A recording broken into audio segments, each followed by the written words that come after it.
Game day, you college football faithful. We are live from the Little Apple, not Manhattan, New York, Manhattan, Kansas at Kansas State University. It is the calm before the storm right now, but rest assured, fans, it is windy here.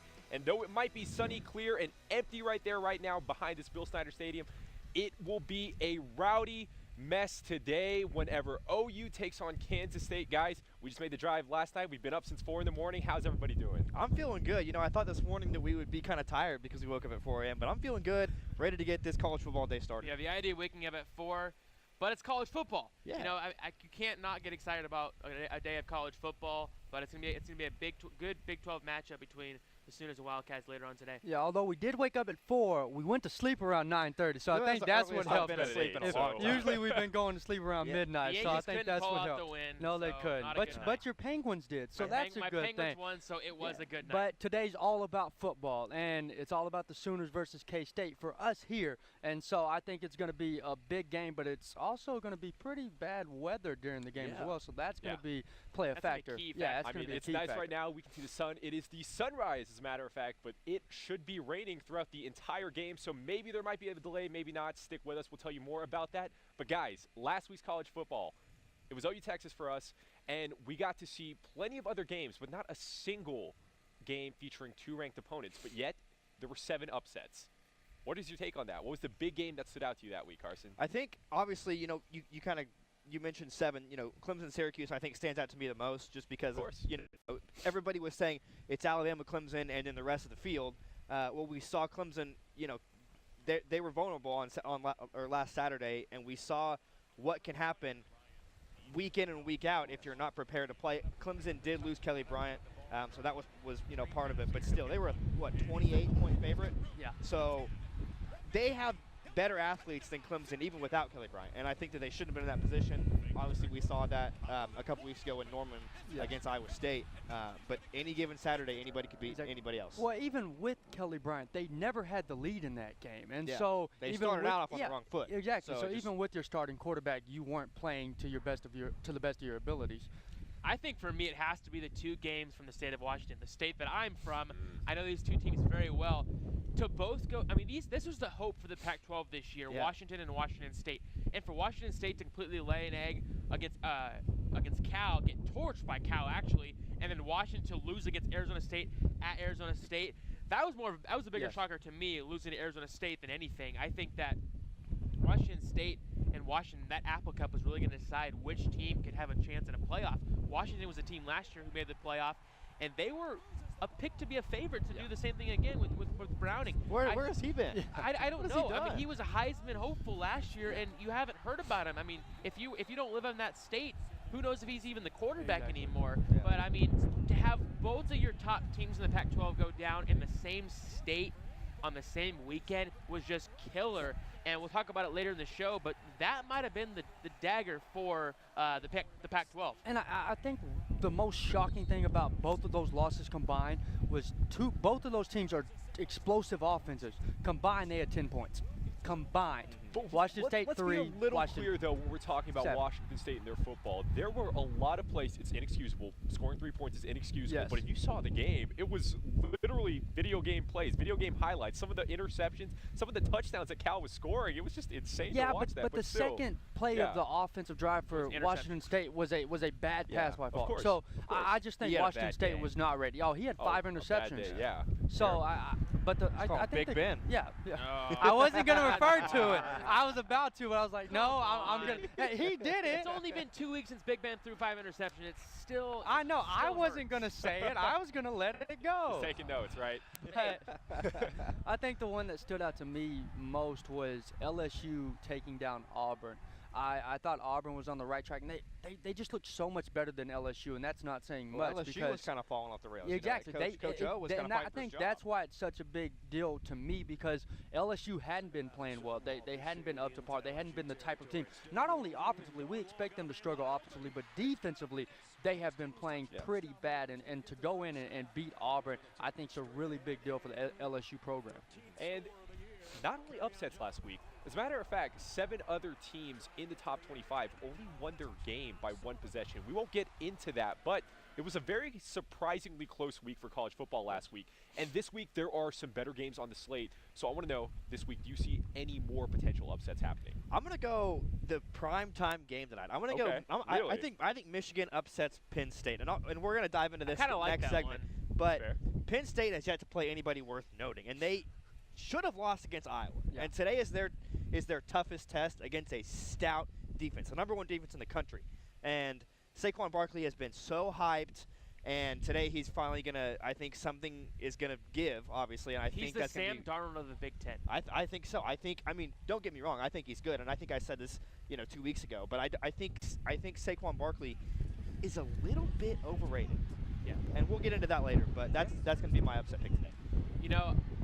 We saw what Syracuse did last week to Clemson, and it was impressive. And I mean, their ability, their defense was stout. Their receiving game was awesome. Now they travel to Miami, a Miami team that's ranked #8 in the country, and they got a 1-point win over Georgia Tech last week. That was one of the wins that Joe was talking about, one of a top team that got a one-possession win last week. Yeah. They only won 25-24 over Georgia Tech. They do play that triple option, which is tough to cover. I totally understand that part. But I'm confident. I think Steve Ishmael, second in the country in receptions, third in yards, a guy who's been playing very well for Syracuse right now. And Irvin Phillips, his counterpart, fifth in receptions per game with 8. They like to pass the ball a lot. Yeah. And if these two guys can play the way they did against Clemson last week, there's a real chance that they could head down to Miami and knock them off. I'm not sold on Miami yet. I think they've kind of creeped their way into the top 10, but they haven't done anything that's too impressive to make you believe that they're truly a #8 team. Yeah. But Mark Richt, I think, does have them on the right track. Obviously, if they're in the top 10. He's a great coach. They've I mean, look what he did at Georgia. I mean, they were consistently 10-win teams. Yeah. He just in the couldn't- SEC exactly. for that matter. He couldn't just get it, but Miami had a lot of years of struggles. You and could he's win a lot easier in the finally ACC. get it. Yeah. Yes, exactly. Because you don't have to play Alabama. Right. every Yeah. year. that's So I what think helps a Miami's on the lot. right track. I just don't know if this is their year yet. But, Syracuse may not be the biggest test for Miami this year, but I do think that Syracuse has a better chance this week than I would have Clemson said thought would that last week. week, though, exactly. So 2 wins over 2 top 10 programs. That anything probably can puts happen. you in the You top wanna 10, make it? right? Yeah, you wanna make it 3? Possibly. Anything can happen. They are 4-3, so yeah.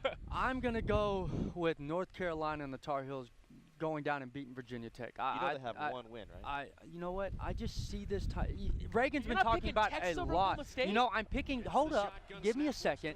We don't have that. I think that the Tar Heels, even though they're not playing well, I think Reagan has said this word a lot. I think it's going to be a trap game for Virginia Tech, and I just, for some reason, have a gut feeling that although North Carolina isn't the better team, they're going to come out and play the better game. That's in Blacksburg, right? Yeah. That place wrong. That's a Exactly. tough place to Now, play.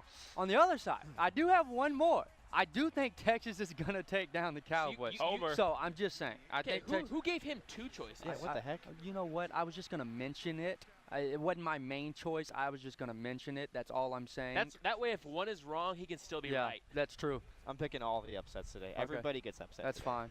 So Hey, at some perfect. point I'm yeah, gonna be right. like we works. said, we're not going to give too much away because we're going to touch on a lot of these subjects in our next segment for the nation's top games. Stick with us. Once again, we are live from Bill Snyder Stadium. Thanks for tuning in.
Welcome back to Game Day U. Once again, we are live from Manhattan, Kansas. Carson, you were talking about this last segment about your upset pick, Michigan going into Happy Valley and taking down Penn State, because you kind of think Saquon Barkley is overrated. Could you touch up on that? I mean, yeah, I don't want to say that, like, again, I don't want to say that he's overrated, but I think he's overhyped. Let me put it that way. Okay.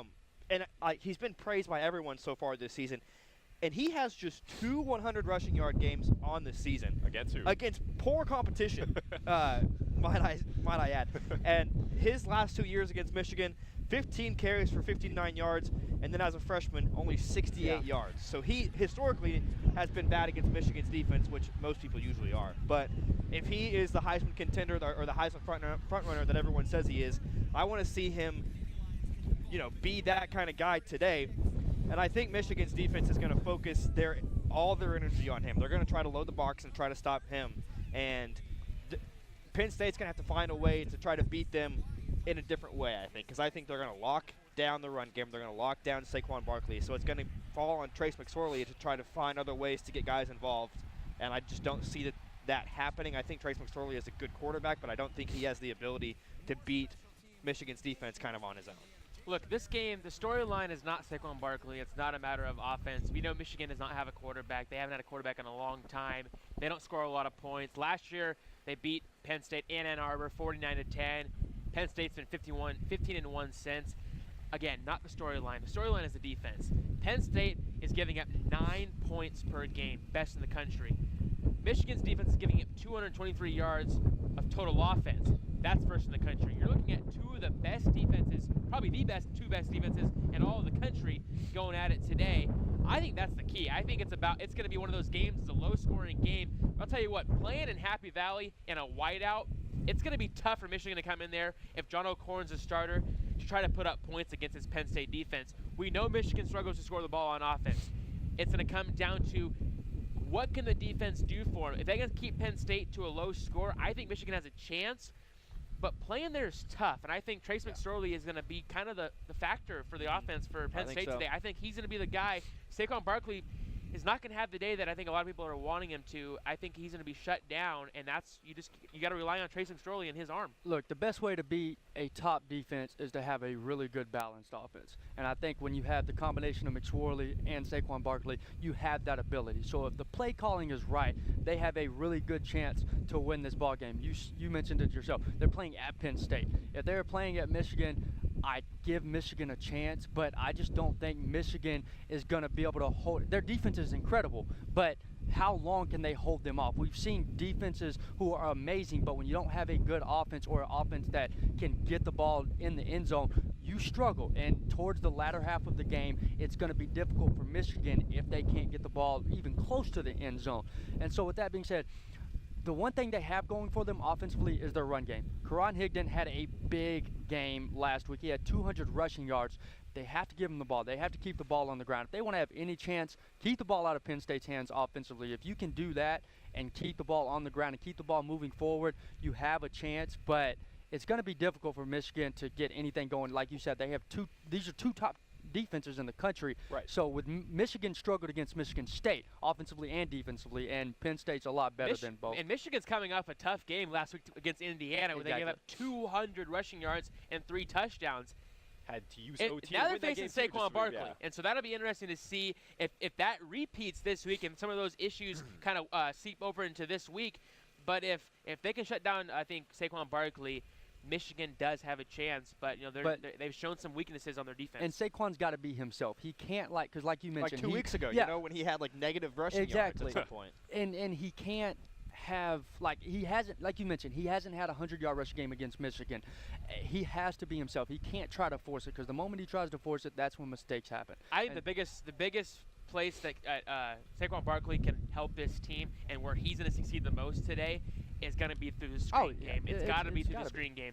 He's not going to be able to run the ball against that Michigan defense, I don't think, too well. They're going to focus in on that. But if he can be a factor in the passing game, that will be huge for Penn State. Well, he's proved that week in and week out that he is a force, not only in the run game, but definitely in the pass game. A few weeks ago, he had 85-yard passing touchdowns or receiving touchdowns. Yeah, and obviously that's where he's done most of his work, because if he only has two 100-yard rushing games this year, then he's done the most of his work through the receiving game. Yeah, exactly. That and then on kick returner. And so although he hasn't done too well running the football, I still think he's the most versatile back in the country, and because he's able to get out in the open in the receiving game and take it to the house whenever he wants. And that's fair. And one thing I do want to touch on for this game for Penn State is I think the magnitude of this game is going to be a lot greater for them because their schedule, we talked about this way early in the year. Yeah. It's a gauntlet No now. kidding. Ohio State up next. And then that Michigan is State huge. right after.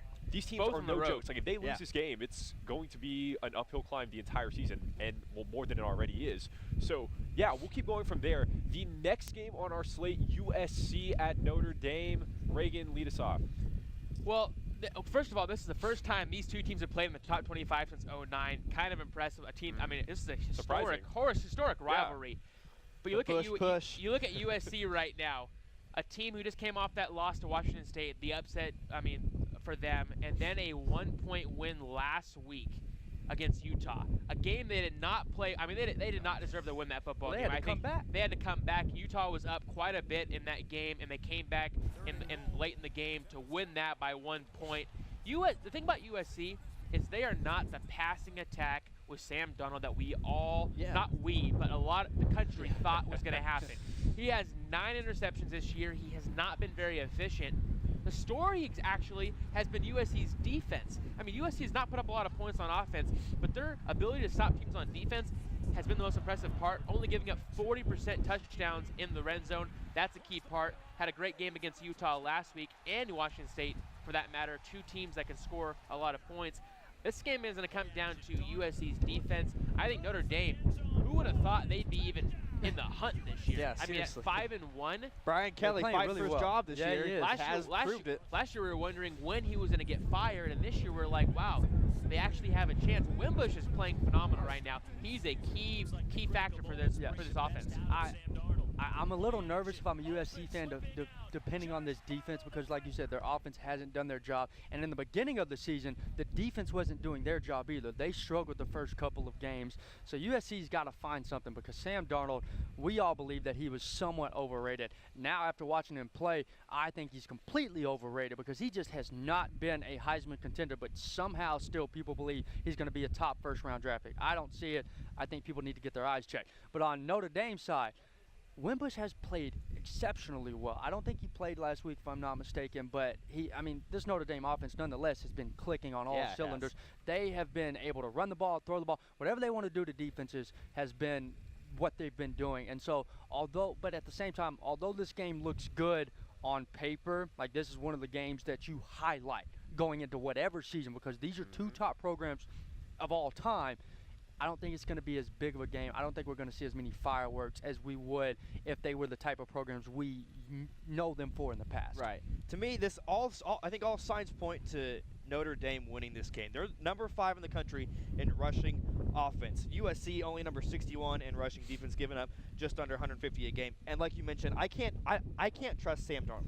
9 interceptions so far this season. Notre Baker Dame has 1. Yeah, he got it last week. Yeah, finally. But I think Notre Dame is tied for 11th in turnovers gained. So their defense has been phenomenal in getting turnovers. And against Sam Darnold, that's trouble for him, because I'll tell you what, Sam Darnold losing Juju Smith-Schuster to the Steelers.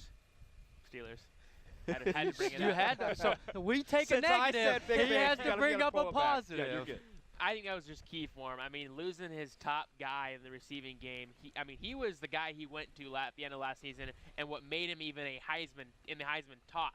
Losing him, a guy who was that good, I think has really hurt Sam Darnold, and I think that he hasn't been able to find a guy that he can really rely on. And it's just shown. I mean, they're not putting up a lot of points. He's not having big. I mean, he has the yards. He has a lot of stats you'd expect. Yeah. Yes, they beat Texas. Barely. So did OU. But I think that he's just not living up to exactly. I mean, it's only halfway through the season. Look at last year. They didn't play well till the end of the season. Yeah. And that's why they were in the position at the beginning of this year that they were in. Well, that's what separates good quarterbacks from great quarterbacks. Sam Darnold lost his guy. Jake Browning also lost his guy. Baker Mayfield lost his guy. Yeah, but the difference is those two haven't played well. Baker Mayfield has. That's what I'm saying. Yeah. Baker Mayfield is the all-around complete quarterback. It doesn't matter who you put on side of him. He's going to hit his target because he's that type of player. If they put you there, I wouldn't be very confident. You know what? I've seen you try to. I'd be more confident than y'all. Okay. Anyways, nonetheless, I don't think, you can't depend on Sam Darnold. I would like to say the game on his shoulder. USC has only entered the fourth quarter with the lead 2 out of their 7 games. And that's concerning to me, because I think in large part because of Sam Darnold's ball security problems. And you play in the Pac-12. It's kind of a weak conference. Yeah, no one's awake by the time they're playing anyways. Really surprising that they're still up there, but let's move on to Texas because you brought this up. USC played them close, almost lost.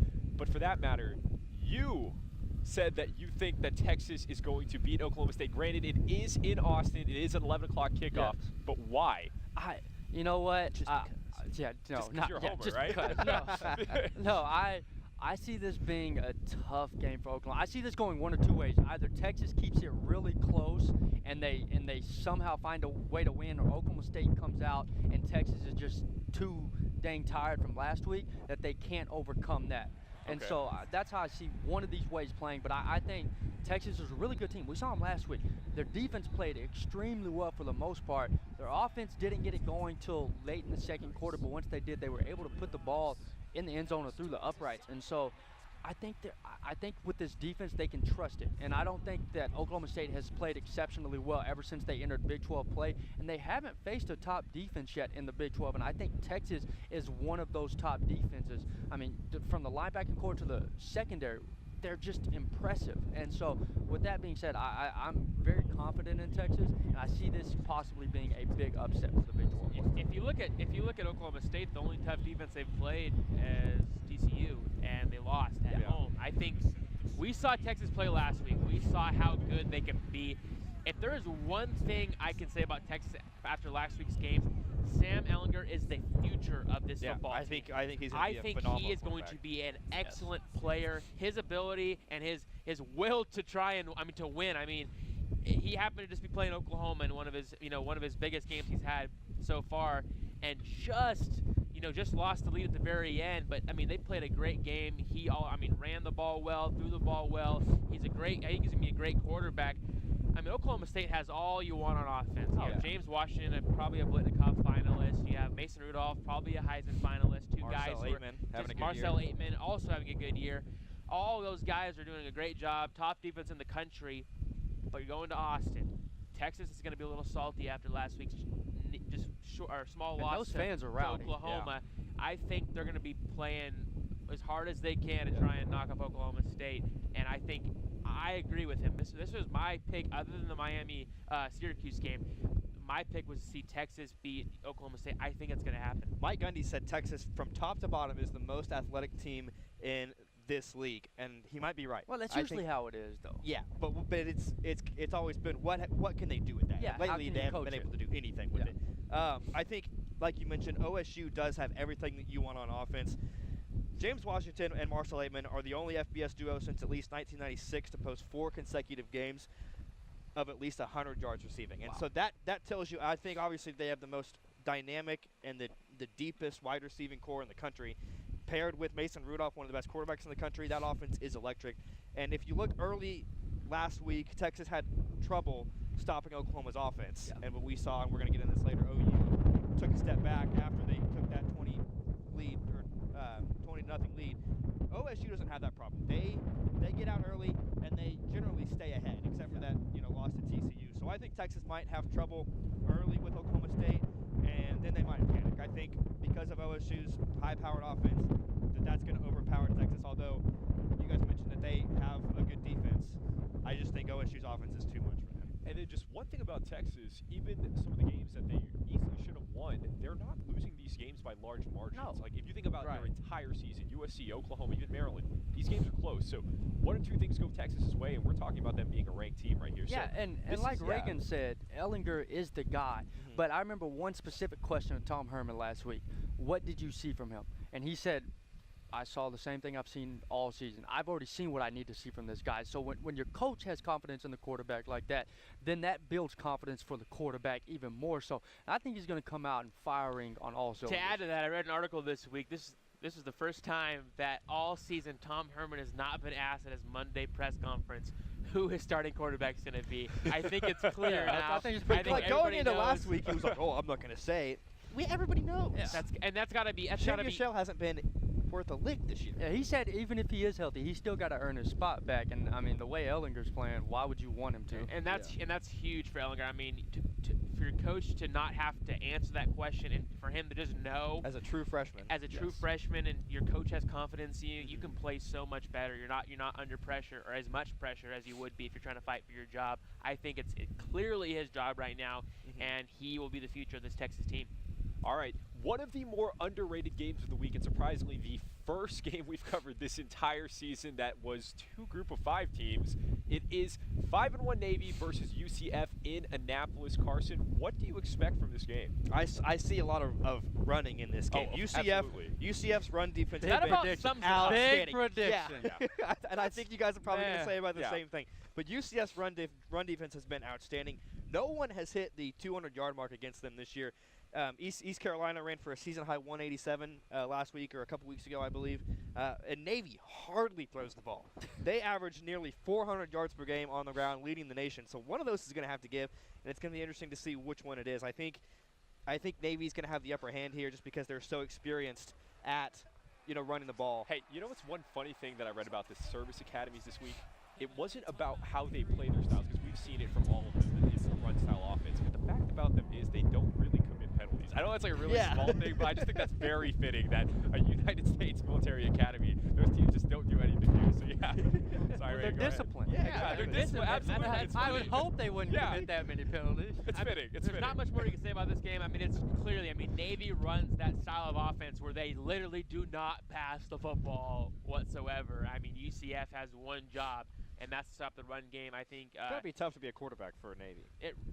All you have to do is just hand it off. Yeah, why do they even have a quarterback? Yeah, exactly. Honestly, why don't they just run the Wildcat? You could add another blocker and be better off, to be honest.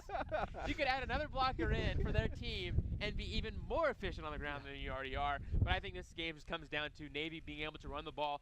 But UCF, let's talk about them. I mean, they're on the rise. I mean, a team that's, who would have thought UCF would be a top 20 team right now? And they are. A lot of those Florida schools right now are playing good football, but this will be a tough test for them at Navy. Well, although 3 of UCF's games have been canceled, the games that haven't been, they've scored no less than 35 points all season. Now, I know we talked about them running the football, but one guy in the wide receiver game, Traycon Smith, has had a big year, 20 catches and 7 TDs. So that's a pretty big deal for a team like this. Talk about Navy, they love to run the football. Well, one guy who loves to run it is their quarterback.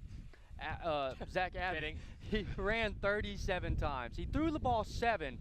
Whoa, slow down there, Yeah, I know, that's a lot. He ran the ball. I bet his arm is exhausted. I know, I bet he's just tired. Well, there's a reason they don't want him throwing the ball. He threw the ball 7 times. 2 of those were intercepted. So that ratio isn't really good. So obviously that is not a good NFL that's draft why scout they report need to run the ball. They can get rid of the receivers too and have them block it. They just need 8 to 10 linemen out there and just tell the quarterback to go straight. That's all. So I think UCF wins this game because their offense is really good. That's fair. But I think Navy's just they're just going to run the ball. That's pretty much all that's going to happen. They are fun to watch. I love watching Navy play football. Do you think that they run to their games? Probably. They don't take a plane that they just run. In formation too, like not even like hey just go jog. They're in formation. All right, I think this is going to be the cut opposite. This Navy roast a little short. This is going to be the opposite of Big 12 games. This is going to be a 2-hour. It's going to be a 2-hour game. Yeah, this will be a very, very quick game. Anyway, that will conclude our coverage of the nation's top games, but stick around because Kyle Payne and the studio team in Norman will talk everything from mid-season Americans to the very weird AP Top 25 so far. Stay tuned.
Hi, welcome to the studio team. I'm here with my fellow analysts Kyle Payne and Josh Calloway.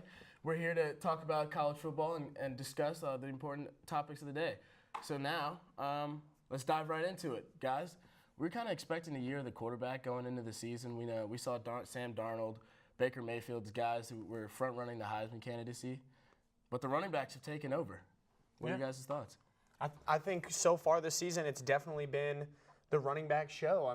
Besides Baker Mayfield, I think the quarterbacks who we sort of anticipated to be up at the Heisman front right now, including Mason Rudolph and Josh Rosen maybe at the beginning of the year and Sam Darnold, most of them, aside from Baker Mayfield, have kind of lost some momentum, and we see Saquon Barkley, Bryce Love, maybe even Jonathan Taylor from Wisconsin definitely rising their Heisman stock every week with huge numbers. Yeah, I mean, like you mentioned, Bryce Love, Saquon Barkley, Jonathan Taylor, Rashad Penny. I mean, other than Baker Mayfield, can you name a legitimate Heisman contender that's not a running back? I mean, the only person I could maybe say was Mason Rudolph, but they don't have any good wins. Yeah, he's kind of fallen off at to the me, quarterback position. Baker Mayfield is still the Heisman. He has the signature win at Ohio State. He's a quarterback, which always is going to just help you. Quarterbacks win more often than the other position. But, you know, if he falls off, if OU doesn't do that hot down the stretch, I can totally see Bryce Love or Saquon Barkley sniping that Heisman. They've had stellar years. Bryce Love is losing his mind. I can't believe how much he runs and how efficient he runs every single week. I mean, he's averaging nearly 200 yards a game on the ground. Just filling the shoes of Christian McCaffrey is so great. And it's crazy because last year's running back class was so insanely deep. You know, you had Christian McCaffrey, Fournette, Wayne Gallman, Joe Mixon, Pirine. It was a ton of dudes who went out in the draft, and it seems like every team just restocked their running back load extremely well. Yeah, I think people are sort of thinking maybe Saquon Barkley's been a little overhyped, Carson Williams, but 650 yards on the ground, 400 yards catching. He has a return touchdown. He's all over the field. So I don't know how he isn't I don't know aside from Baker Mayfield how he isn't the front runner. I think they're 1 and 2 right now. I love Saquon Barkley. He's the best playmaker in college football, and I love Bryce Love. I love Jonathan Taylor. I love all the running backs. To win a Heisman, I think there's a few things that you have to do. You have to be on a good team. You have to have a signature win, and you have to have huge numbers. And all of these guys are putting those up. And with a lot of the schedules backloaded with the important games, we're going to see Bryce Love, Saquon Barkley, and Jonathan Taylor all have tough battles. And well, maybe not Wisconsin. They have a pretty easy schedule. Well, I was going to say, you mentioned the signature wins. That's why I like Jonathan Taylor a lot as like a sneaky guy, because Wisconsin's schedule is so smooth that they could really coast. If he has a big game, the Big Ten championship game, they're a sneaky Final Four team. Jonathan Taylor is they're sneaky. 5th in the country right now. Yeah, they're a sneaky team. People kind of forgetting about them. I don't think most casual fans would know that they're that high ranked. And Jonathan Taylor's having this big of a season, but he's a sneaky one. He's a sleeper pick for the Heisman. Okay, so of the three you guys just named, Jonathan Taylor, Saquon Barkley, and Bryce Love, who do you think? Right now, if I'm not picking Baker, it's got to be Saquon. Yeah, I don't know. Like, to win the Heisman, who I want on my team. I'm thinking to win the Heisman. Who'd you guys pick as running back? You said Saquon. Like to this point or projecting? Projecting. Saquon Barkley. Saquon Barkley. Because he's got the big games coming. I think right now, Bryce Love's had a better season than Saquon Barkley just because of the schedule. Yeah. But Stanford already has 2 losses. If they lose another game, and if they lose 2 more games, you can't win a Heisman with 4 losses. Tonight and next week is Saquon Barkley's time. Michigan tonight, Ohio State next week. He puts up big games in those 2. He's really gonna create some distance there between him and the next closest guy. Yeah, Baker's going to have to keep having big games, and OU's going to have to keep winning if he wants to keep his name. The win-loss matters a lot more for quarterbacks than running backs, because they can't really control the game anymore. I agree. Okay, so those running backs that we see on the Heisman candidacy have also carried to the midseason All-American team. Yeah, they look good. Big 12 has owned the midseason All-American offense. Especially honestly. The offense on first and second team. Mason Rudolph and Baker Mayfield Mason at 2. Baker's the first team quarterback. State of Oklahoma has both of the. Yeah, it's kind of cool. I like it. Who else on the offense is leading out the Big 12? Orlando Brown, Mark Andrews are both on the first team. I think Mark Andrews has been the sooner that James Washington. I've been the most surprised by this season. I knew that he would be one of Baker's favorite targets this year. I didn't think there was any doubt about that. But 500 yards, 3 touchdowns. He has a drop at the 5-yard line that probably would have been another touchdown. So we've seen Mark Andrews really elevate his game. They have him listed as a tight end, but in OU's offense, he sort of just does it all for him. Yeah, he's a hybrid kind of player, and I'm really excited to see where he goes because I think Mark Andrews is You know, he's a very big guy, so he can do a lot with what he has, and I think he's someone who can just take over a game. What do you think, Josh? Absolutely. I mean, Mark Andrews is a stud. I mean, he's a stud. that perfect matchup of too big for corners to really handle him. He's too fast for linebackers. He's the man, and he could have been a first-team guy. He's a second-team. Oh, yes. Then a guy who I thought was second-team that very easily could have been first-team is Ed Oliver from Houston. That guy is a man. I mean, he's an absolute machine, and he was second-team. I mean, he was behind some obviously great players as well, but I really think Ed Oliver's a first-team guy. And I thought you also, Mason Rudolph is the second-team. I think Luke Falk could have really been in the running for second-team. Mason Rudolph, his biggest game, laid an egg against TCU. Luke Falk beat USC. I don't know. I feel like Luke Falk, you could really make a strong. I'm cool with Rudolph, but I think you could make a strong argument for Luke Falk. Yeah, I think I was more surprised to see that Baker was the first quarterback, and I don't think there's really anyone that you could argue in his spot. No, yeah, easily. Yeah, I mean, where's Sam Darnold? 9 picks. Yeah. He's not even close to being on this list. Yeah, Josh Rosen. Those guys just haven't. JT Barrett, obviously, just because of the OU game alone, JT Barrett wouldn't be in the running. But he has looked really good the last few weeks, JT Barrett has. Against two. Those guys definitely have kind of fallen off. And another school that's kind of fallen off, Nebraska. I feel like we always see Nebraska in the midseason, a player from Nebraska in the midseason All-American team, but we haven't this year. And you know, they make the decision to get a new AD and excuse me, who is it? It was Bill Moose. Bill Moose, yeah. And Tom Osborne, the former coach, has had raving reviews about him. So, you guys reviews? I think Nebraska needed to make a move to become the Nebraska that, as kids, we were used to watch. I mean, Nebraska, when they jumped to the Big Ten, it wasn't a big shocker that they weren't as good. The Big Ten was becoming much stronger as a conference, and Nebraska was not. Adding this new AD just, I think, adds a lot of questions about Mike Riley and his job security, because when you bring in a new AD, they have to make some changes early on, or what's the point of bringing in a new AD? Yeah. So you wonder what he's going to do. Washington State has become a pretty good program. I mean, Luke Falk's there, but Moose coming in, I think he's going to have to change some things up at Nebraska. Yes, they need the right coach to turn them around, and there's some guys out there that could turn them around. Chip Kelly is a name that I kind of like. But, you know, since they went to the Big Ten, they've lost at least 4 games every year. That was the best season they had, was 4 losses. That's insane to me. Yeah. They have not been in a major bowl game since technically the 07 Cotton, but that wasn't even a BCS bowl game. So really the 2002 Rose Bowl was the last time they played in a major bowl, which seems insane. I mean, the last year they were in the Big 12, they played for the Big 12 championship game against Oklahoma. They had Ndamukong Suh as a Heisman finalist. Since they went to the Big 10, they have just been falling. I mean, it ruined their recruiting. It was just a terrible move. Hopefully he can turn them around. And college football is better when the big schools are good. Yeah. And, you know, and I want Nebraska to be good. It's just more fun. Yeah, we can talk about like them being great good in the past and all that stuff, but until they're good now, people are just going to continue to not talk about Nebraska. And I'm sure that being a Cornhusker fan, a part of that football team program, I mean, they're not happy about that. So this move has got to be a way to put them back into the spotlight. The generation of recruits coming in right now don't know Nebraska as a big-time team. As a powerhouse. I mean, they're younger than we are. Yeah, exactly. I barely know them as a big-time team. And they're younger. So yeah, I haven't, honestly, from what I've seen, since when I started watching college football, I haven't seen them as the Nebraska that they were known to be, the Nebraska that always came to Oklahoma, the Nebraska that always gave us a good game, the rivalry between us that we've always had. And I don't know, it's just kind of disappointing. So I think I'm glad that they made a new move at AD, and I'm hoping that they got a great fan base there. They're great. Nebraska's a really cool place, and they should be better. They're supposed to be good at football. Yeah, and it's a bummer. Yeah. It is a bummer. Yeah. And with like losing teams this year, honestly, competition has been a lot closer in college football this year, and I think you guys have noticed.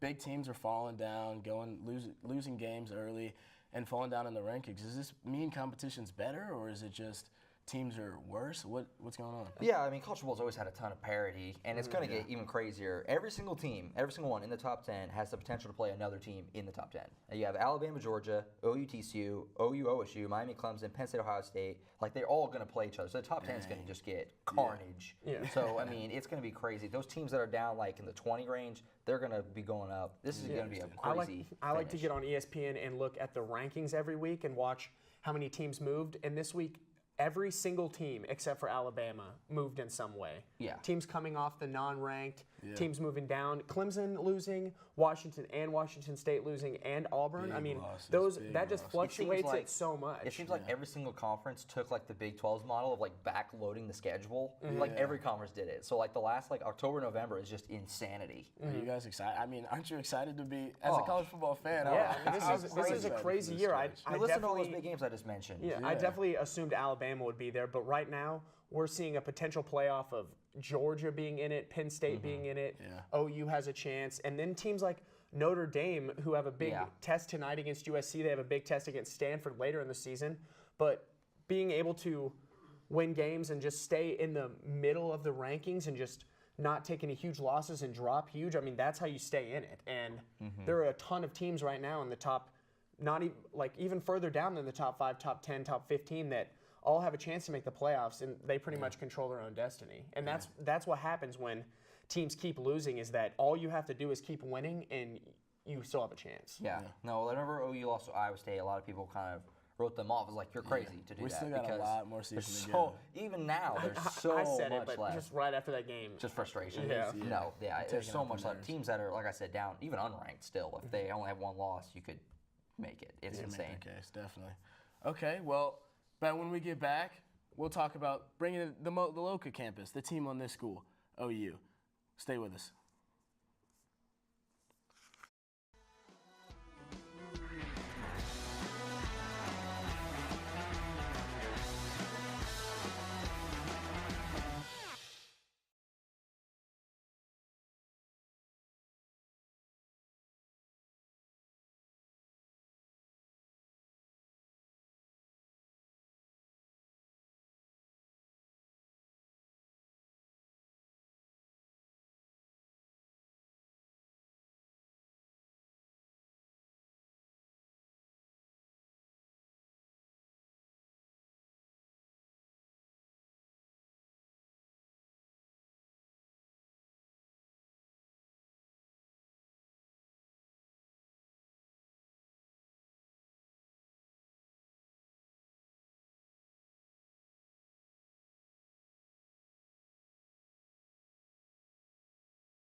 Welcome back to GamedayU. Once again, we are live from Manhattan, Kansas.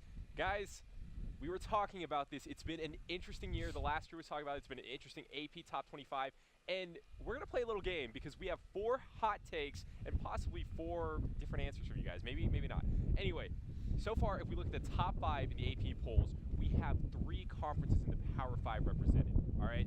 So with that being said, is there any possibility that 2 teams from the same conference make the playoffs this year? No. No? I just don't see it happening.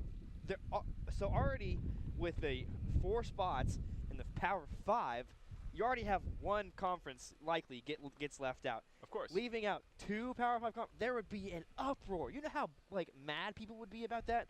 I just don't see it happening. I agree. I just don't. I mean, and then you add Notre Dame into the mix, who's not even in the conference at That's 5-1. That's true. Who knows what's going to happen with them? I think there's just too many teams this year in the hunt. I mean, you look at the ACC, you look at SEC. I mean, there's in the Big 12, Big 10, and even the Pac-12. I guess if you want to throw in Washington State, there's really no. I mean, there's top teams and contenders, a couple of them in every single conference. So I don't know if you can actually sit there and say that there's going to be 2 teams. I think the best chance is probably the conference we all would agree on, and that's the SEC. If the 2 best teams right now are Alabama and Georgia, the problem is they're going to play each other. But see, I think you're right, because I think that has the best chance, because if you have Bama and Georgia win out, loser of that SEC championship game, still if it's Alabama, say Georgia wins the SEC championship game, I think you might be able to see Bama and Georgia. That's what I'm saying. Go in. I think the best chance, if this does happen, I'm saying no right now, but I think if this were to happen, the only option would be the Alabama-Georgia game. I agree. Because I think those teams will play each other in the SEC championship game, and the loser of that game, if it's Bama, has the better chance of making it to the top 4. Yes. I think Georgia would have a harder chance just because, Alabama is just a juggernaut. If they lose, anybody's going to make an excuse. Just one of those games. They could lose that game and still go on and win the national championship. Exactly. Alabama loses one game, it's not the end of the world. If Georgia loses a game, that's a bigger deal. We all know how Alabama can play. I think Georgia would have a tougher shot, but that's going to be huge. If those teams go undefeated and play each other for the SEC championship game, the committee has a big decision. Oh, yeah, and you already know that the entire country loves the SEC. So anytime they can promote it more and more, they're gonna take as many chances as they can. But I think, like you said, it's going to be an uproar if there are 2 SEC teams or 2 teams from any conference in the playoffs, so to speak. So I think that you have better competition in the Big 12 this year than you have in recent years, especially with the way TCU's playing, as well as OU and Oklahoma State. And then the Big 10, they've been a powerhouse for the past 5 years. So Ohio State, Penn State, Wisconsin's playing extremely well. Then you got Michigan, who although offensively isn't good, defensively, like you said, top in the country. Yeah. And then ACC, Clemson, although they suffered a loss, they lost Kelly Bryant, so that is an excuse that keeps them in the playoff hunt. And then Miami's playing, although last week they had a close one, still playing really well. So you've got a bunch of teams that have a lot of reasons why they should be in the playoffs, and when you have that, it's hard to say that 2 teams from one conference should be. But I think if that was to happen, Alabama would be the only team that could lose. That's fair, but one of the reasons I want to counter that is because I personally think that it's possible, and more possible than not, simply because, like you said, we don't need to go over the Georgia and Alabama schedule. Georgia has Auburn left in their year. That's not going to be too big of a problem. But the Big 12 and the Pac-12, we're going to touch on the Pac-12 later, the narratives around these conferences is a problem, I think, and that's going to be something that's going to play a part with the voting. And for the Big 12, this is where I have the biggest issue, because I think that a team deserves to be to be in the playoffs in the Big 12, but the problem is that championship game at the end of the year. I think that could lead to some massive things. Say OU wins out. What's to say that TCU doesn't beat them there and it ends their hopes there? What's to say that TCU doesn't just get one loss in the college, or not the playoff, the Big 12 championship game, they lose it there? That's going to be a very big issue. And teams like Georgia and Bama, since they don't play each other there, that's going to be something that they have on their side. The Big 10, obviously there's so much strength in their schedule. Ohio State had an early loss. If they went out now, that's another question there. And right now they're represented well. So honestly, yeah, I'm not going to say that I think it's going to happen, because I do think that is a legitimate possibility. But I guess we'll just have to wait and see. There are plenty of factors. That's a good point you bring up, because just look at Texas, for example. Yeah. If Texas were to win out for some reason and have one loss in the Big 12 but have 2 or 3 on the season, what happens then if they were to go to the Big 12 championship game against, let's say, an OU and beat OU? Well, Texas obviously will not be in the playoff. Right. Neither will OU. So that opens the door for another. Yeah, because I see what you're saying that thing right there. What I think the Big 12 championship is going to accomplish is if there is a tiebreaker within another conference, like the year whenever it was LSU-Bama in the playoffs. So that doesn't happen again. But no, if something bad happens, that could just lead to no argument for their reason to not Isn't have that a Big 12 something, team. though? Yeah. People have said that we need a Big 12 championship game in this conference to boost them in the playoff and to give them more credit. But then now we're saying, wow, it could actually hurt the Big 12. Yeah, especially if you think about, TCU. They go undefeated. They're looking good. They get to the Big 12, title game, and then they lose. And then that hurts them, because I feel like it's kind of a what have you done for me lately kind of thing. And if they lose that 13th data point, that's the problem. Yeah. It's the same for, I guess, any conference. Well, to an extent, though, because not every conference, I think, if I'm not mistaken, the Big 12 is the only conference where every team plays every team. And then for the title game, you have that rematch. Exactly. SEC doesn't do that. The Big 10 doesn't do that. And so I think that's why it hurts them more, because you have to already face that team. So either way, unless a team goes undefeated, every team's going to have a loss. And I mean, so I think that's what hurts the Big 12 the most. That's a good point. It's going to be interesting to see this year, but let's keep moving on to our second down. A little less controversial, maybe not. A 2-loss team makes the playoffs. No. Again, no. Yeah, I don't know. I think, to be honest, my answer is very similar on this one than it was for the first one. There's just too many teams in the hunt this year. I mean, you look at the top 16 teams. Most of them have a chance. I mean, let's be honest. I mean, realistically, maybe not, as great a chance as a lot of teams have, but I think a lot of these teams in the top 16, 15 have a real chance to compete with, one loss or no losses. So I just don't think it's going to be possible. I think there's just too much. Let's be honest. The only team that probably would have a chance of that happening is if Bama lost. Yes. If Bama lost twice, somehow they would find their way in the playoff. The committee would be like, wait, we're not picking Alabama. Well, yeah, we have to throw them in there. Yeah, so that's how it would go. I just think that it's too deep this year. I mean, in other years, yes, it would make sense. But again, that's what makes college football so good. And I had experience down at the college football playoff last month, getting to go through a mock draft or a mock selection on that. And when asked Bill Hancock about why they don't go to more teams, the biggest thing was the fact that if you keep it at 4, it keeps the big college football as the best regular season in all of sports. MLB, half the teams make the playoffs. NHL, half the teams. NBA, NFL, so on. A lot of teams make it. In football, if you lose one game, you are on thin ice the rest of the season. If you expand that and you add 2 losses, then you're on thin ice, then it just kind of kills the season. And so I think that this kind of ties into this question right here. I mean, I think 2 losses right now with the way college football is set up just doesn't work. Well, I think the perfect example was last year when the University of Oklahoma had 2 losses and they were in playoff contention still. They were playing extremely well, especially to finish out the season. Just what they did to time, they obliterated. Yeah, they just ran the table in the Big 12. Exactly. Ever since their loss to Ohio State, they literally just took over the Big 12. I mean, but their loss to Houston is what affected them. Even if Houston would have played very well towards the latter half of the season, OU still wouldn't have made the playoffs because 2 losses is so hard to overcome. When you have so many other teams that only have 1 loss and they're in a more respected conference according to FBS standards, I think that's what hurts you. I mean, in the Big 12, if you have 2 losses, you don't have a chance. In any other conference, it's very slightly of a chance, if any, as well. So I don't, especially like we said, the talent's too good this year. The teams are too competitive to have a 2-loss team in the playoffs. There's going to be too many 1-loss teams. Yeah, exactly. Yeah, I agree. And if you think about it, if teams like OU, Clemson, Ohio State, Oklahoma State, USC, if they were all to lose again, I think they'd fall out of contention. Now, they might have another chance to work their way back up in the polls, but that doesn't mean that they're going to be in contention for the playoff. One-loss teams are certainly still in play, though. I think Clemson, Ohio State, OU, OSU, maybe say TCU if they were to lose the rest of the season once. They're still in contention. I think 1-loss teams are certainly, they have a direct path to the playoff.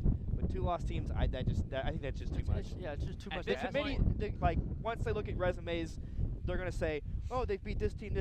Oh, but they have 2 losses, and they kind of just throw that out of the mix. At the end of the day, I mean, you can look at a lot of factors, but at the end of the day, it's about wins and losses. And I think if a team has 2 and you have a big cluster with just 1, you got to look at the 1 loss. I mean, you beat who you're supposed to beat, and those teams did. And so I think that's going to be interesting to see how this all plans out. Okay, now this was a big take that we had at the beginning of the year. We said that this would be the year of the quarterback, not the year of the running back. But in a lot of mainstream media polls, the top 2 people they're talking about for Heisman, and as far as positions goes, is the running back. So are they outplaying quarterbacks this year just as position? Oh, such a tough question. I think the top 2 running backs are. I don't think you can say the running back position overall is, but I think the 2 guys you're talking about in Bryce Love and Saquon Barkley. My guy, Bryce Love. You love Bryce Love. I think I love Bryce. That's awesome.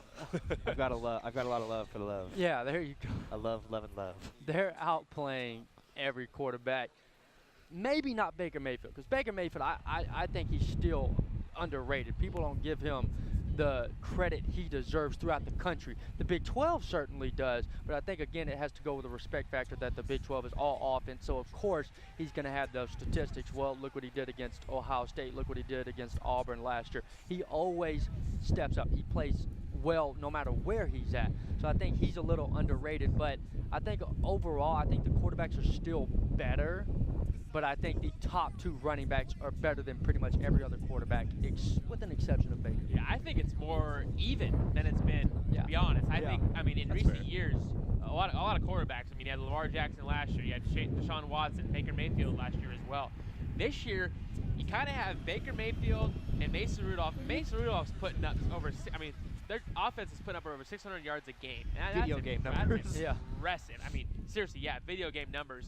I think that Baker and Mason Rudolph are really leading the charge for the quarterbacks. Well, you can and say then you Luke have Falk. Luke Falk. I mean, he had a rough game last week against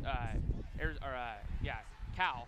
Anyways, against Cal. But I think that Baker Mayfield and Mason Rudolph are kind of leading the charge with the quarterbacks. Running backs, Saquon Barkley and Bryce Love are having. Bryce Love is having. A year. Remember, I think. Well, he's keeping Stanford relative. And he's gotten them back in the top 25. So I think what he's done has been phenomenal. I would vote for him right now if I every game so far, 50-plus yard run in every game this year. That's pretty good. And I'm just going to echo, kind of what you guys have said. It's kind of a two-headed monster for the running backs, Saquon Barkley and Bryce Love. But don't sleep on the quarterbacks. I think there's more of quality quarterbacks. And Kenneth, you kind of already touched on that. Baker Mayfield, Mason Rudolph, Luke Falk. J.T. Barrett is after that loss in Columbus. He's got 26 touchdowns on the year. I think that might be leading the country. And so people kind of they just wrote him off after that loss to OU, but he's creeping back up there. He's got the Buckeyes back in contention. Kenny Hill.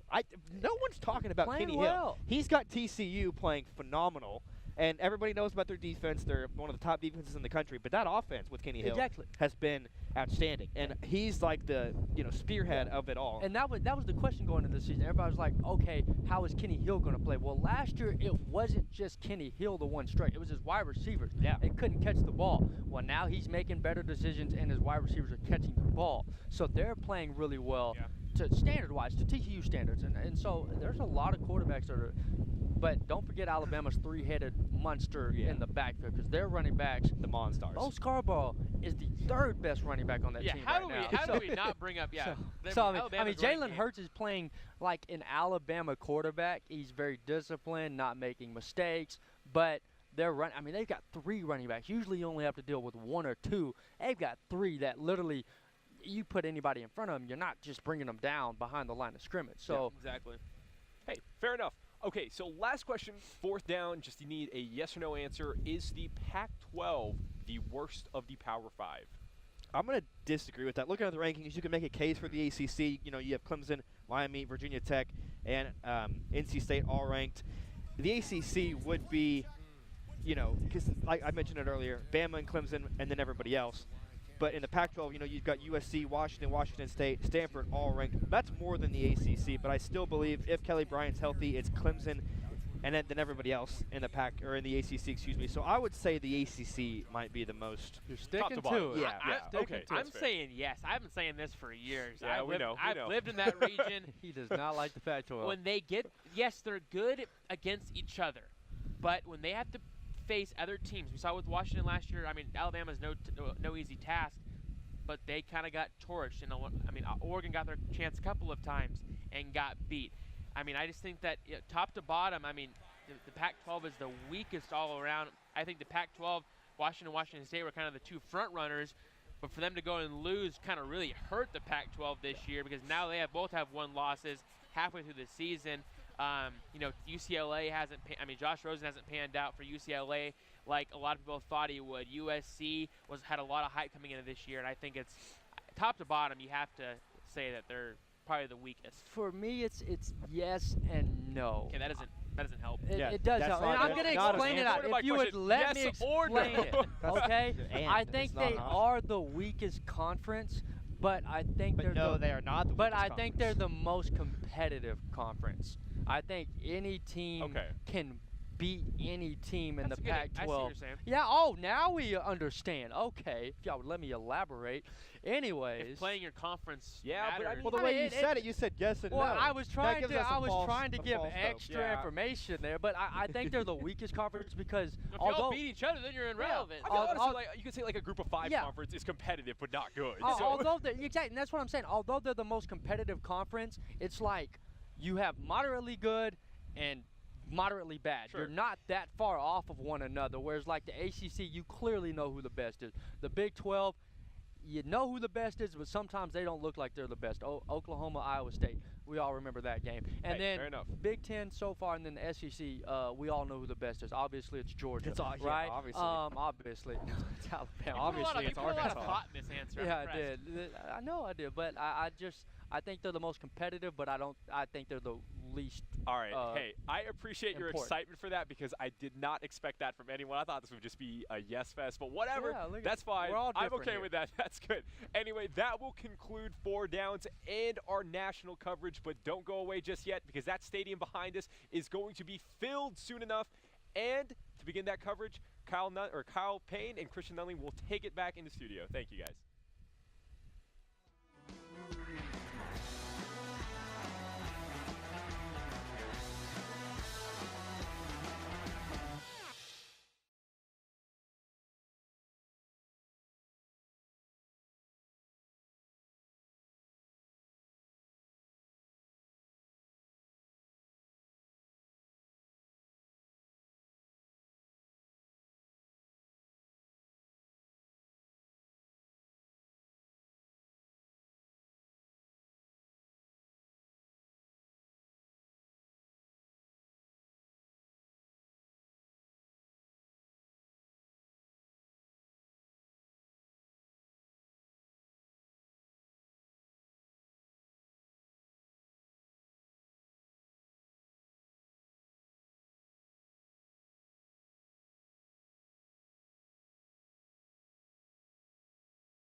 Hello, welcome back to the studio. We're here in Norman. And last weekend was the best weekend of the year, and I think the OU Texas game lived up to the hype. Guys, last weekend, you know, OU Texas, I think it was one of those OU Texas type games where, you know, it's we fight nail and tooth to win the game, and I think we Nail and tooth? Yeah, tooth and nail, excuse me. We fight to win the game, and we won. Yeah, What do you guys thought? it's a really good game. We were killing them. Yeah. Until 2 minutes left to go at half. I left the stadium to go out and get a corn dog, and I checked my phone, and they scored 10 points in 2 minutes. And after that, the whole game just seemed a little bit different. Texas had a ton of momentum, especially right at the beginning of the second half. But OU escaping with that win was huge. They got to get over this funk of getting off to blazing starts and then just like, well, I don't know if they just get too comfortable or what the deal is, but the last 3 games, Baylor 14-0, Iowa State 14-0, Texas 20-0. And obviously we know how all those games went. 2 of them were really close, 1 was an L. So they need to work on that. I think it's a really good win. I think Texas is a pretty good team. Yeah, anytime you beat Texas, it's a good win. Any year. I think Texas is pretty good, honestly. The Maryland game was weird, but they had USC dead to rights. They beat Iowa State, but I think Iowa State's a pretty good team. I think Texas is a pretty good team. Ellinger looked like the quarterback Texas has been looking for since Colt McCoy left, too, or at least the start of somebody who could do that. He was able to make plays on his feet and through the air. The offense, especially in the second half, looked to be cooking a little bit. So Texas is probably going to be a pretty good team for the next couple of years with Ellinger at QB. I think the win actually helps Baker's Heisman resume a lot because he had a pretty good game, and the big thing that everybody always looks like, he had a Heisman moment because he had the game when he touched down past Mark Andrews. And that helps his Heisman resume, which you need moments like that in big games to win the Heisman. Yeah, I never really thought that we were going to lose that game even when they took the lead late in the ball game. I was just surprised that our offense goes from playing so well to being so flat in just a matter of us going into the locker room for halftime. I know Texas came out and made some adjustments, but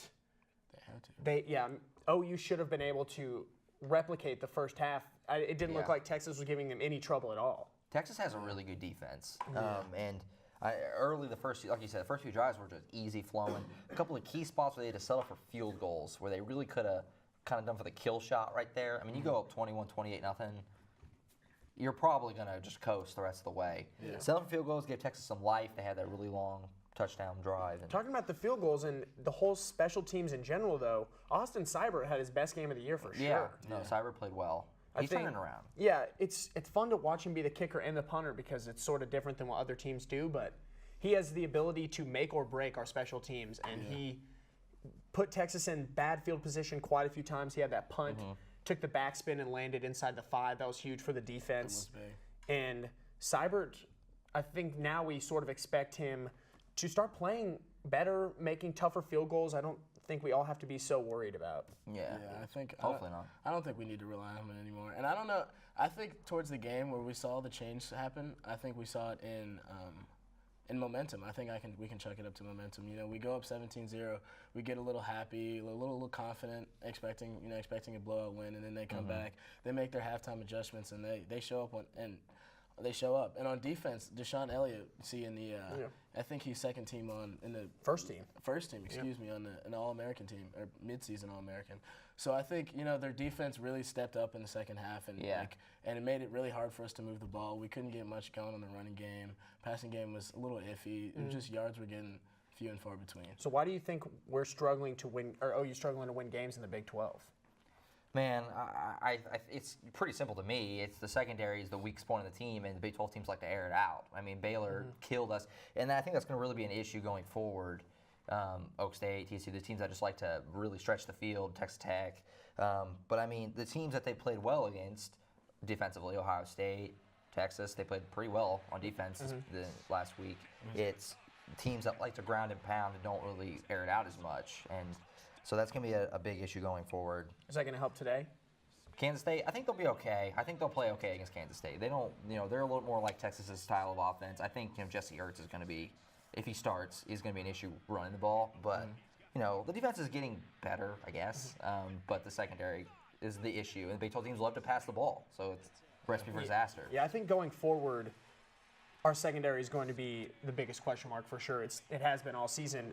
But today, when OU takes on Kansas State and Alex Barnes, I'm kind of anxious to see how the defense steps up early because OU is used to playing. They're used to stopping the run. They're playing good defense against teams that run. But Alex Barnes, who's been a little underwhelming, him and Jesse Ertz have the ability to really move the ball and keep momentum going for Kansas State, earn the tough first downs. So OU's going to have to really step it up on the defensive side of the ball today. I agree. And you talked about the rest of the Big 12 teams and how much we pass the ball and how prevalent we see passing in offenses in the Big 12 family. So, how do you guys think the rest of the Big 12 will play out for us? It's gonna be a lot of if Baker Mayfield can stretch the field and the offense can really keep rolling. Because Oklahoma State is gonna get their points. Yeah, OU has to score points. Texas Tech's gonna get their points. TCU's gonna get their points. I mean, it's just how it is. I mean, Iowa State, they aren't even really an air it out style. They don't really fit the Big 12 mold, and they just decide, secondary's weak point. We're gonna go after their secondary, and it totally worked. So across the country, I think most people just look at the Big 12 as poor defense, but I don't think the Big 12 gets enough credit for having such prolific offenses and prolific systems that work regardless of different switches on teams. College always is moving around because new quarterbacks, new receivers, new line, new running backs, but Big 12 teams always find a way to pass, And going forward through the rest of the season, OU is playing teams that pass. Yeah, So, and it's even extra crazy because of how well they've stopped the run. Do you think that would set up better pass defense? And it hasn't. Yeah, I mean, it really hasn't, frankly. And we're at the halfway point, kind of, basically, in the season. And we're far from over. We still got Texas Tech. We still got Kansas State today. We still got OSU. We still got TCU. A lot of games, a lot of big games left, a lot of crucial games that, frankly, if OU has plans to make it deep in the make a national championship run that we need to win, how are we gonna make it through? OU controls their destiny. Win out, we probably make the playoff. Yeah, absolutely. And if you look at the first half, you said at the beginning 5-1 at this point, you're probably like, oh, okay, Ohio State's okay. So after Ohio State win, 5-1 is disappointing. Before Ohio State win, not disappointing. So we'll see. I think they got a good shot to run the table still. They're the best team in the Big 12, in my opinion. Yeah, I agree. And next in the studio, or next back in Manhattan, Joe and the guys will have a Kansas State video for us. I'm excited to see it. Tune in. Stay ahead.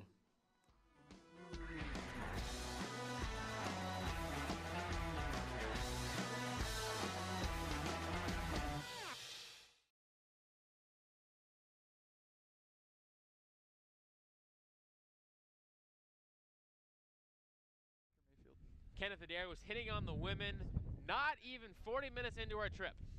Channel's on. You literally saw Hot Blonde, you said, hey, hold up. We are on, guys. Okay. Test. We're live here. Oh, Manhattan, Kansas. Segment 4, 4 downs. 2 teams from the same conference. K-State, Baker Mayfield, Jesse Ertz, Grant Nicholson, Carson Williams. All right, here we are in Manhattan, Kansas, Manhattan. This is not the Manhattan I was hoping to go to this weekend. Hey, come on, take man. it. It's not that bad. What? I need to be louder? Yeah, Joe, put your mic in closer. Yeah, I'm talking. Wow, this is not the Big Apple. This is the Little Apple because it is substantially smaller and a lot more space. Hey, yeah, I really like Baker Mayfield, the way he throws the football because Joe, it goes. Yeah, what? Put your mic up. Like, no. Hey, what's up? Okay, how's that? Does that sound better? We good with that? Bit. All right, we're good? We sound good? Okay. Oh, they said it What's the countdown?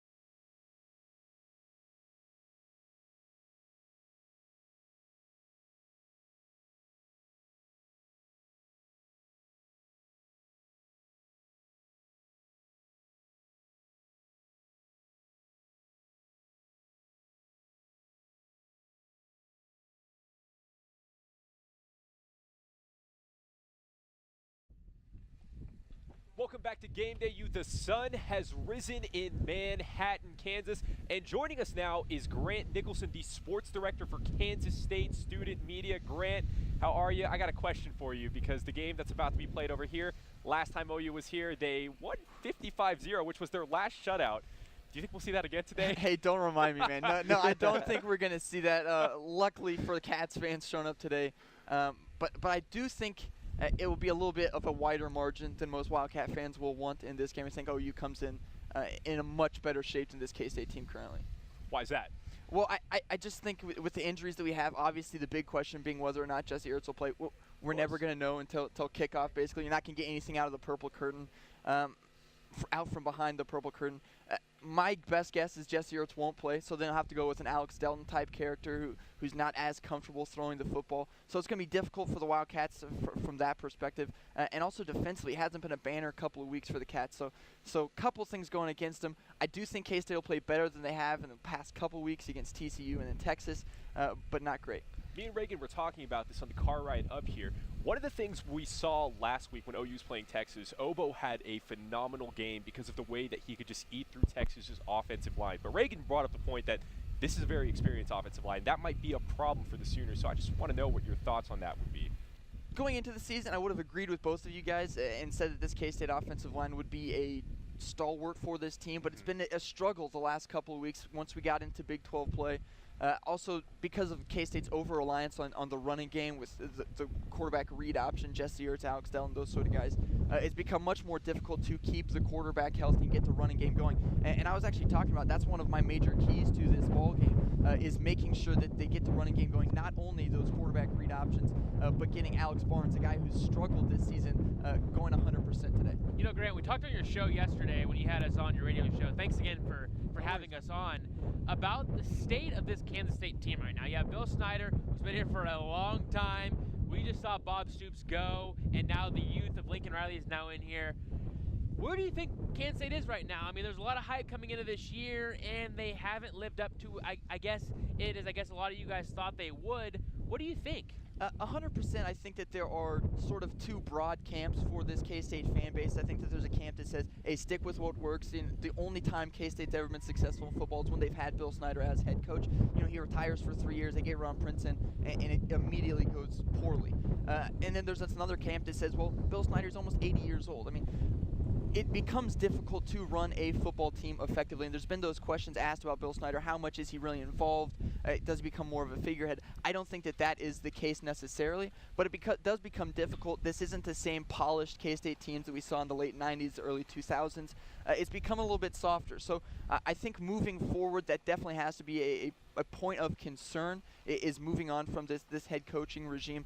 And while you always want to say good things about Bill Snyder, he's done great things for this program, for the city, for this university, at a certain point it always becomes time to move on. He's been here for a quarter of a century. So I'm probably in the move on camp, simply because it's just moved on to a point where you come in with so many returning guys and you just aren't able to live up, and I think that they should have been able to. And so it's really a difficult thing to do. You said that yesterday, Reagan, but it's getting closer and closer to that time. You mentioned Bill Snyder's almost 80 years old. It's kind of weird to think about. Barry Switzer just turned 80, and he hasn't been coaching in years.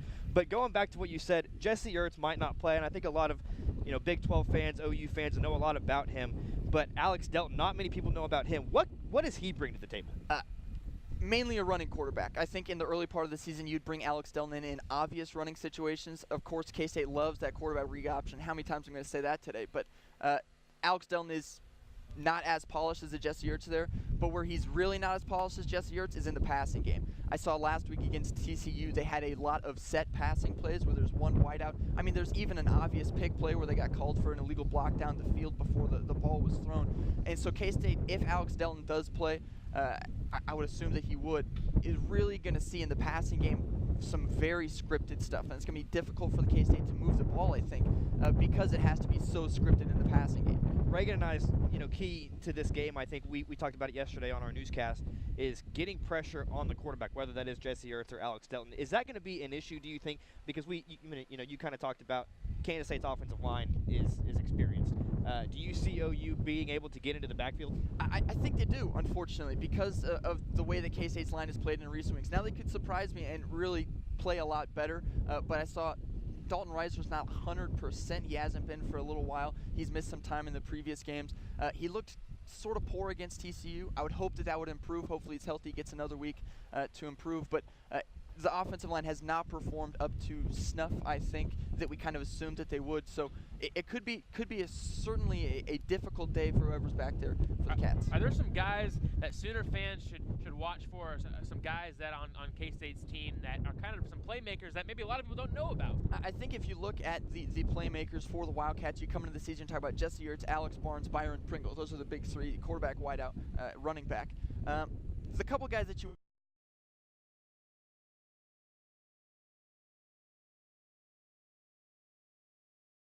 Sorry for technical difficulties out there in Manhattan, but we're here in the studio, and we'll just get right into it. I see they were talking about Trey Sermon and how he's going to do this year. So, guys, your thoughts on Trey Sermon? I mean, he's been tearing it up, frankly, and I think with his big playability and the fact that he can run between the tackles, he can just get the job done. Yeah. I think aside from Baker, he's been the first half offensive MVP for sure. Yeah, he has stepped up as the running back to kind of replace Mixon and Pirine when that was all up in the air.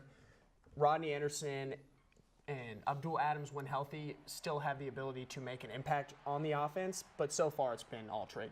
all Trey Sermon. Yeah, I mean, Sermon, Definitely. the running back stable is really deep, and I think Sermon has set himself apart, has the best running back on the team. I mean, Abdul Adams has been really good as well. Anderson and Sutton have had their moments. Even Dimitri Flowers had his moments.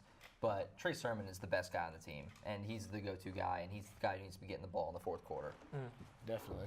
And Like Baylor, you know, he's the closer. You know, Yeah. he runs with so much aggression, and I think he's got a chance to be a Heisman caliber guy down the road. Okay. Yeah, I could definitely see him up there with the Joe Mixons of OU, the Samaje Perines, the guys who get the touches over the 4 And what's years. key is he can catch the ball. He can can- catch the ball out of the backfield. A lot like what That may Mixon can do. be the best part of his game. Yes, I agree. and that's really when you can catch the ball out of the backfield. It just makes you so versatile and makes the offense so. I mean, how many times last week did Texas just dump it off to the running back and we'll go get a first down or something? Happened a ton.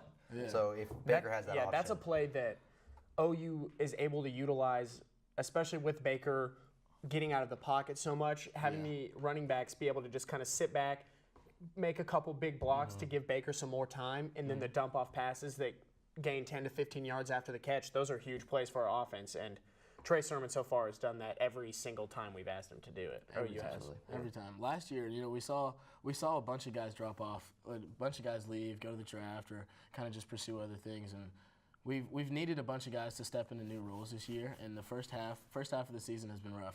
It's as you guys know, we've struggled in a few games, but we've needed guys to step up on offense, and I think they've done that. Who you think guys think has really stepped up in your mind is like our offensive MVPs?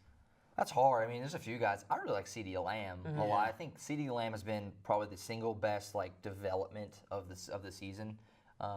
I was pretty confident Trey Sermon was going to be really, really good. CeeDee Lamb, I didn't really know. I didn't know that CeeDee Lamb was going to be this good. You could argue he's the best receiver on the team, especially Mark Andrews is a tight end technically. I don't know. You know, the midseason team he's listed as a tight end. So, I mean, CeeDee Lamb is looking like he could be that guy. That next Shepard, that next Dede, that guy. He's so explosive. Yeah. Oh. And his hands are amazing.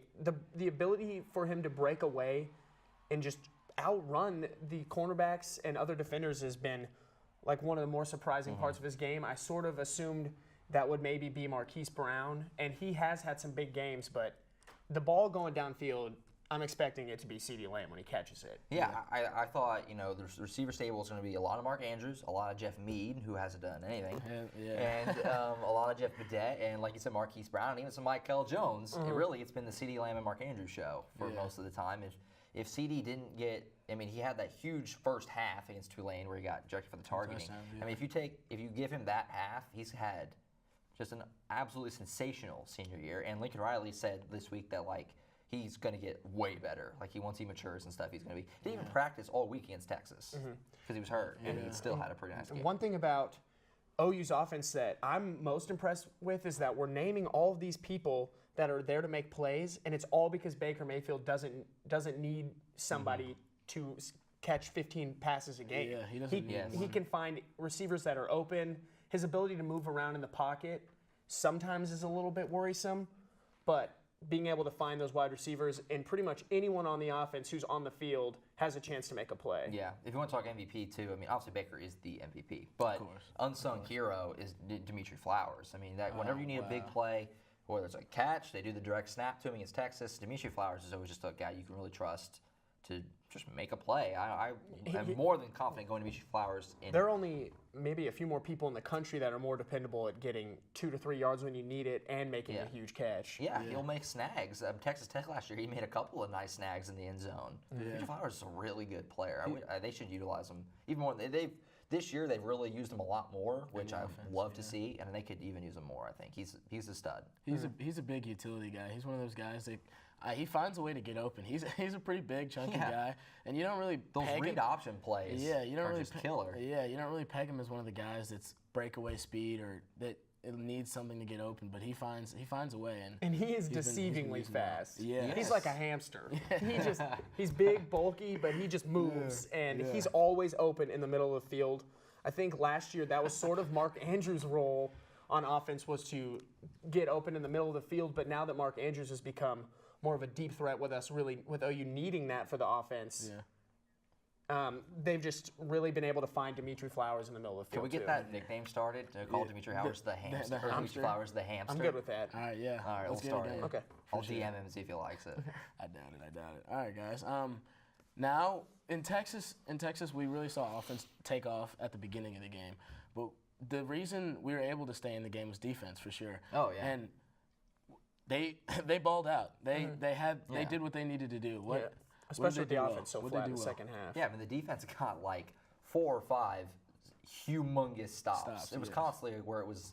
You're thinking if they can just get a stop here, we'll be okay. And they just kept getting it. And, at the end of the game, even at the very end, when after it looked like the game was over, OU went 3 and out, had to punt it back, and they still got the stop there at the end. And the defense really stepped up. They've been really good against the run. It's when the teams like to really stretch the field and air it out. Texas did get a few deep balls, but and they got to work on that quarterback scrambling. That's been a problem for years. OU's ability to contain rushing quarterbacks has always been a problem. I think last week we saw Obo really step up, and it may not show up in the stat sheet. He only had 1 sack, but his ability to rush the quarterback, pressure Ellinger. He had a ton of time in the first half, and then Obo and the rest of the defense stepped up, really made him make some tough plays, and despite their second half comeback, OU's defense really set the table for a victory when the offense was pretty flat. And that's something I'm really hoping they can work on today with the quarterback running, because it's not even like the designed quarterback runs. J.D. Barrett didn't get anything. It's those just broken play. The coverage is actually good, and then he just scrambles out, gets 15 yards. You got to get a QB spy out there or something, because it's been a problem. It was rough against Texas. I mean, Ellinger had like 120 yards or so by himself. Like a quarterback who's not even a quarterback, not even like a read option team to have that many yards on the ground. You're not going to win a lot of games that way. They got lucky to get the win. Today, OU's front seven is going to be really important. Yeah, absolutely. So, Josh, you talked about a QB spy. We have guys on the D-line that we need pressuring the quarterback, and we have linebackers who need to be in coverage. Who would you suggest we throw in a QB spy? I imagine probably Emmanuel Beal maybe, or Kenneth Murray if he's up to that. It needs to be a linebacker who got some speed. You don't want to do Obo because he's such a good pass rusher. You don't want him just chilling. But I don't know. Probably Emmanuel Beal. He's the older guy. He's a guy who I would be like, I feel like confident in telling Beal, hey, quarterback is your responsibility. Do not let him just scramble for first downs all day. Because they did it, it felt like 30 times. I think it would be fun if it was Caleb Kelly. I know Caleb Kelly makes a huge difference other places on defense. He's good in coverage and he's good in open field tackling. But he is fast and he can hit hard. Yeah, and that'd be good. Him playing right there, keeping the quarterback contained. And if Jesse Ertz is playing or Alex Delton is playing for Kansas State today, that quarterback is going to run the ball. Yeah, and somebody's going to have to tackle. Yeah, because I mean, if it's Delton, they're going to do a lot of. He's going to scramble a lot. He's not going to be. He's going to be very first option's not there. I'm taking off. A young guy like that hasn't started a lot, if at all. And then a lot of just designed run plays because they don't really trust him to air it out. He's only 11 for 29 career, so it's going to be up to the linebackers in the front seven to step up and have a good day today.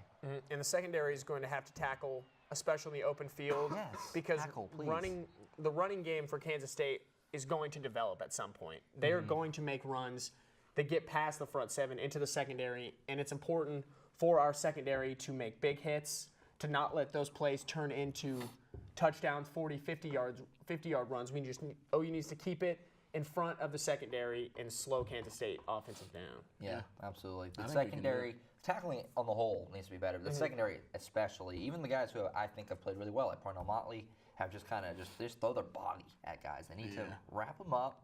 There was a couple times where it was some hideous tackling against Texas that really break 3 or 4 and get around the edge and get a first down they shouldn't have got.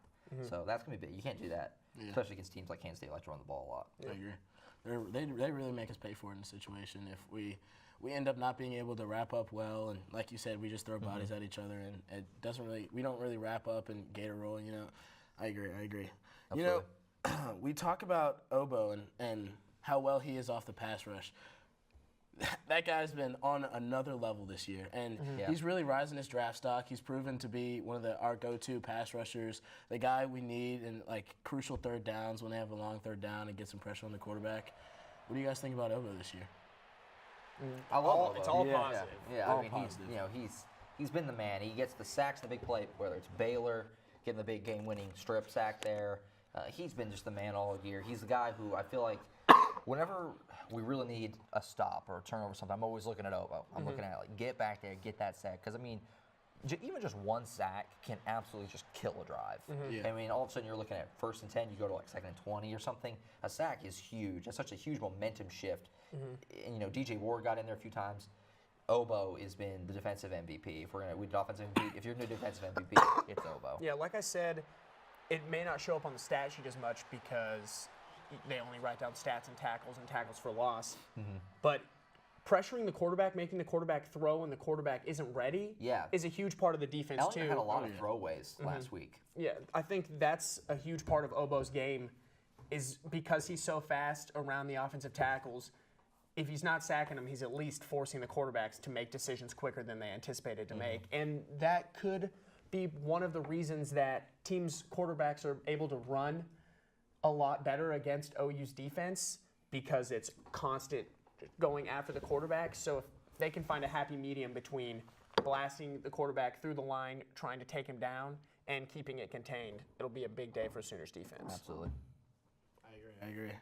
And the second half of the game is always crucial. I feel like we always need to step up in the second half of the game. We, like you said earlier, our play kind of deteriorates as the game goes on, and it's kind of disappointing to see. We'd like to see the energy in the first half that's shown to carry on to the second half, and I feel like it hasn't, guys. Like at all. I'd like to see both sides of OU play well for a full game.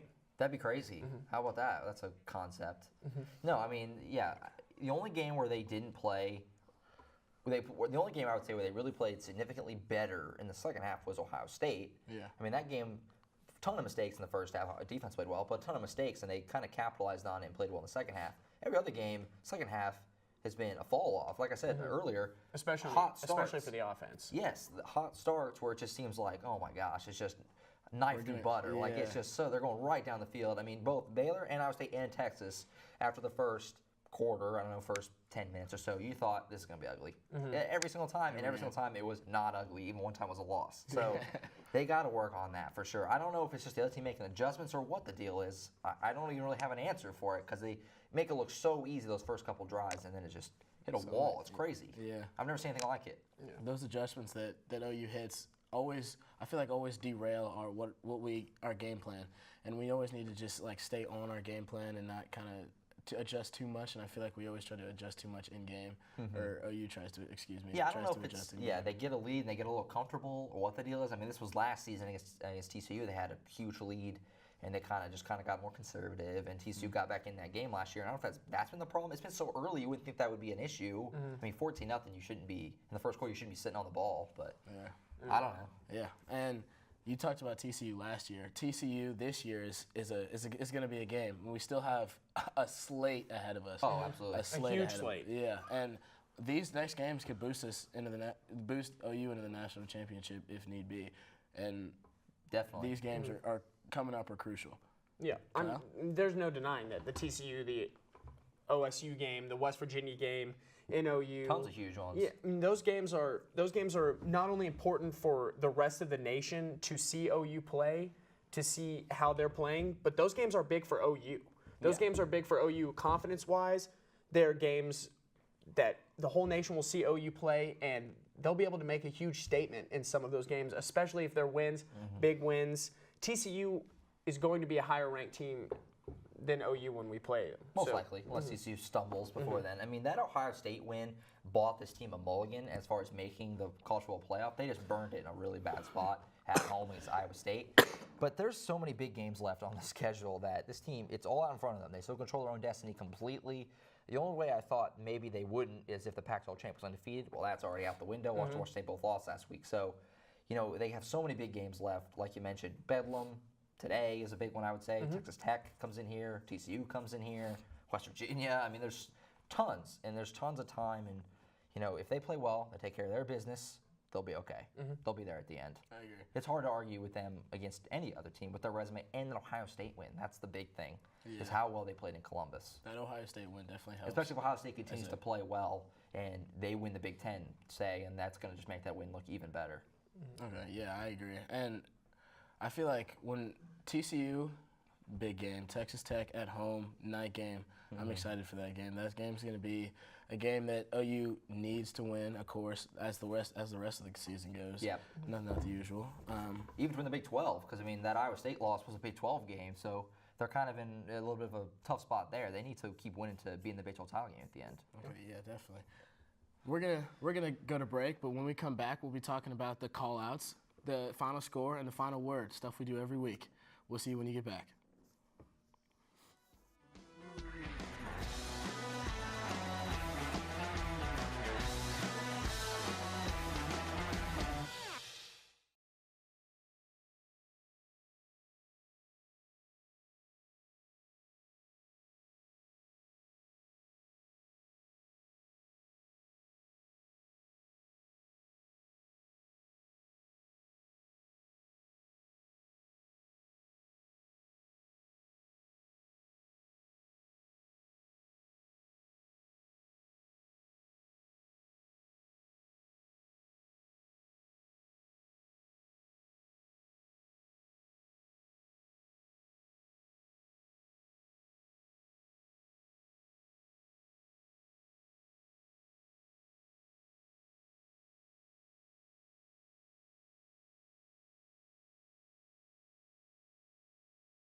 Welcome back to Game Day U. Game Day is starting to feel more and more alive again because you can see the band in the back of Bill Snyder Stadium practicing and getting ready for today's game. Welcome back. Sorry about the technical difficulties with our interview with Grant Nicholson, but special thanks to him for coming on the show. But it is our last segment here in Manhattan. Call-outs and our score predictions, so let's go ahead and get the ball rolling. Carson, national call-out. I'm calling out Penn State. I kind of called them out earlier by, picking Michigan. But you have been so hyped. Looking at Saquon Barkley, they haven't played anybody better than a high school team. So I'm calling you out today. Are you really that good? We're going to find out today. But if you play well today, next week's Ohio State. Week after that's Michigan State. So I don't think you're that good. If you are, this 3-week gauntlet is going to prove it. And if I'm wrong, I'll admit it. But I don't think you're that good. Penn State, let's see what you're made of. I'm going with Nebraska. The biggest mistake you guys ever made was switching to the Big Ten. I tell you what, it's just really hurt you. The competition level has just been, that's a stadium that is packed full game in and game out, and the play on the field is awful. Look at what Ohio State did to them last week. Just not going all right now. You get a new AD in here, just constant changes. I don't know if Riley is the right coach for this team. I think he's a guy who succeeded a little bit at Oregon State, but he's not doing the job here at Nebraska. I know it's not really probably a possible thing, but I wish they could switch back to the Big 12 because, this has just really hurt this program, and the success has just not been there. Nebraska, figure it out. I'm going to go with the AP voters here. I was not happy after last week's loss for Clemson. How they only dropped to number 7. Thank you. I didn't appreciate that. Again, I know I've been on this for a while now, but the disrespect they had towards OU and the Big 12. OU lost to Iowa State. Yeah, Iowa State's not known for good football, but they are known for being good at other sports. What is Syracuse known for in the past 5 years? Nothing. Okay.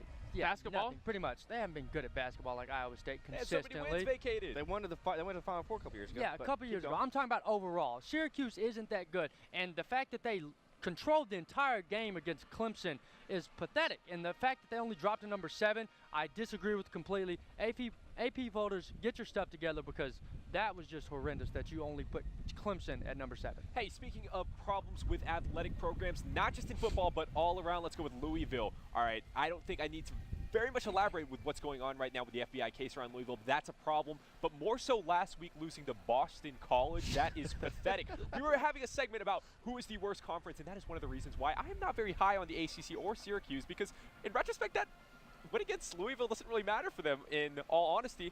But we got to keep the ball rolling, so go ahead, Carson. OU call out. I'm going to go Obo Okoronkwo. What a performance last week from Obo. I'm going to call you out as the leader of that defense, to lead by example for the rest of the year. That kind of energy, that kind of effort we saw last week against Texas. The defense has been the X factor for OU this season, and OU will only go as far as that defense carries them, and there's no better time than the present to start that change.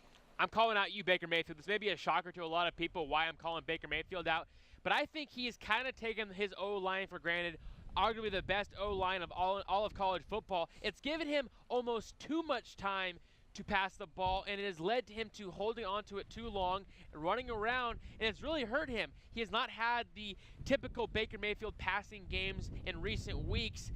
He does better when he gets the ball out quick. He has a lot of talent in that receiving core. You need to do a better job of getting the ball out quick. Find guys like Jeff Burdett. Find guys like Marquise Brown. Find that. I think that this can be a big game that you need to get the ball out quick. You know, find Trey Sermon if you have to on the screen game.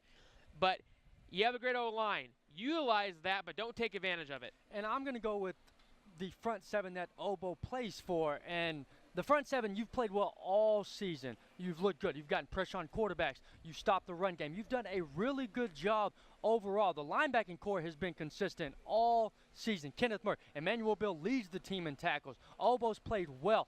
DJ Ward, amazing. Neville Gallimore, incredible. But you have to keep it up. This is your first true test against a dominant run game, a team that loves to run the football, that loves to go down in the trenches and make you work. So you had a gritty game last week against Texas, but this is going to be one that you really have to show your true desire to not only get pressure in the backfield, but to keep that run game from exploding on you, because they love to be physical and they love to be disciplined, and that's the type of team you're going to face today. So let's see what type of team you are. No kidding, because one of the things about OU that we did not get to touch on today is that they start fast, and that's why I'm going to call out the 2 co-offensive coordinators. These games, they have just come out to 3 14-0 starts. Reagan said that before. We didn't get a chance to say that again today. But that's a problem. They get stale. They stagnate. And then from what it is, we saw Cale Gundy last night on Aggieville. That's a little bit of a problem because, let's be honest here, the schemes don't change much in the second half. Change that. This is a game that you should easily win. The last 3 games are games you should have easily won. So let's keep the ball rolling. Go ahead. Final word. Final word, repeat. 2 years ago in Manhattan, we already touched on this. They strut in at 1 a.m. for an 11 a.m. kick, trapped in the airport, and they still come out and shut out Kansas State 55-0. I want to see a repeat of that defensive performance today. The word we've talked about a lot today, a word I've brought up a lot this season to these guys. This game has been circled for a long time on my calendar. I think this is a trap game for the Sooners. Coming off that big emotional win against Texas last week in Dallas, playing Kansas State here after destroying them 2 years ago, 55-0 here in Manhattan, this is a trap game. This is a win that could really boost Kansas State and the future of their program for this season and for even next year. Beating Oklahoma on your homecoming here, getting that revenge for a lot of those seniors who saw themselves lose big last time OU was in town. This could be a trap, and the way OU's playing and the way their problems have leaked over week to week to week, I see the same problems continuing, and this could really put OU in a situation where it may not go their way. You know, I guess we're on the same page here because my final word is the same as yours. It's repeat.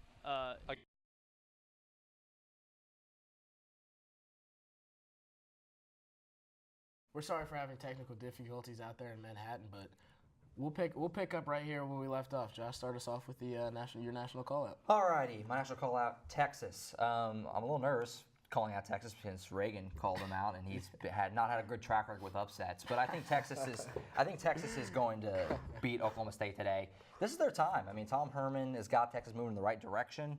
They're a great team. I think they're really good this year. I really do. Maryland was an anomaly game. I like Texas. I think they got a good defense. I like Sam Ellinger. They got some good playmakers on that team.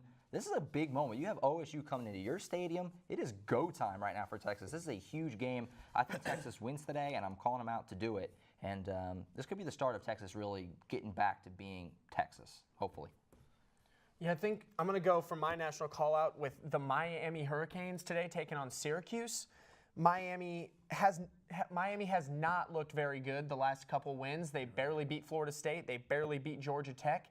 Syracuse coming off that big win against Clemson. I think Miami getting Amon Richards back, he's going to help. Braxton Berrios has stepped up this season, leading their offense in receptions and yards.